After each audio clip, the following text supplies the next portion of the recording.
अति परिचित ए माटीर गर्व गौरव केन्दुझर जहांग पई गर्व करे पद्मश्री डॉक्टर तुलसी मुंडा आम समस्त हृदय राणी तुलसी अफा टे मीठा मीठा करताली देवा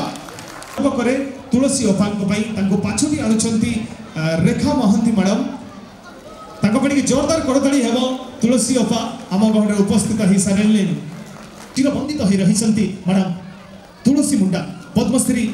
डॉक्टर तुलसी मुंडा टे जोरदार करताली हेबो जहांगर पादस्पर्श मंच आज धन्य होइछि असित प्रधान महोदय ओडिया अध्यापक बर्विल कॉलेज टे मीठा मीठा करताली देबा सार बहुमूल्य समय से आज हमको देइसंती एवं आम गहरे उपस्थित होइछंती तांको हमें ए मंच रे संबर्धित करबा पे जाउछु एवं ए मंच आज तांकर पय मध्य धन्य होइछि आम गहरे उपस्थित अछंती सम्मानित अतिथि सुश्री दमयंती सामल आदिवासी विकास परिषद मीठा मीठा करताली देबा सुश्री दमयंती सामल आदिवासी विकास परिषद सब बेले सुखरे दुखरे आम साथे साथे रही थांती प्रत्येक मोमेंट रे जेतेबेले तांको हमें मने पकाउ हमको सहयोग करंती मैडम तांको पय मध्य आज ए मंच धन्य होइछि एवं आज स्वतंत्र अतिथि स्पेशल गेस्ट भाव जहाँ पाइछु मिस्टर रमेश चंद्र नायक महोदय पौर निर्वाही अधिकारी एक्जिक्यूटिव ऑफिसर बर्विल म्युनिसिपालिटी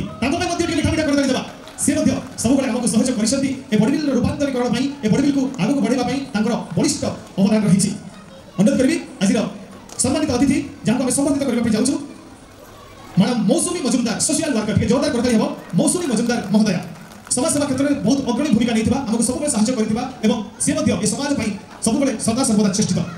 बहुत बहुत धन्यवाद मैडम तेरे परवर्ती सम्मानित अतिथि जहाँ आम संबंधित करने जाऊँ डॉक्टर कमलिनी पाणिग्राही अवसरप्राप्त हिंदी अध्यापिका तथा ओडिसी नृत्यशिल्पी ओडिशार कला संस्कृति को आगक नेबाई से सदा सर्वदा चेष्टित ओडिशार कला संस्कृति ऐतिह्य सहित से सर्वदा जड़ित एवं आज बहुमूल्य समय आम निजक धन्य मन कर आज सम्मानित अतिथि मिस्टर निर्मल चंद्र बारिक महोदय वरिष्ठ सांबादिक प्रमेय न्यूज आप जानते से सब सहयोग हाथ बढ़ाई था मीठा मीठा कर श्रीयुक्त निर्मल चंद्र बारिक महोदय एवं आम घर उपस्थित अच्छा सम्मानित अतिथि श्रीमती बीणा अग्रवाल टे जोरदार करताली देबा मैडम समाजसेवी बीणा अग्रवाल महोदय उपस्थिति सभार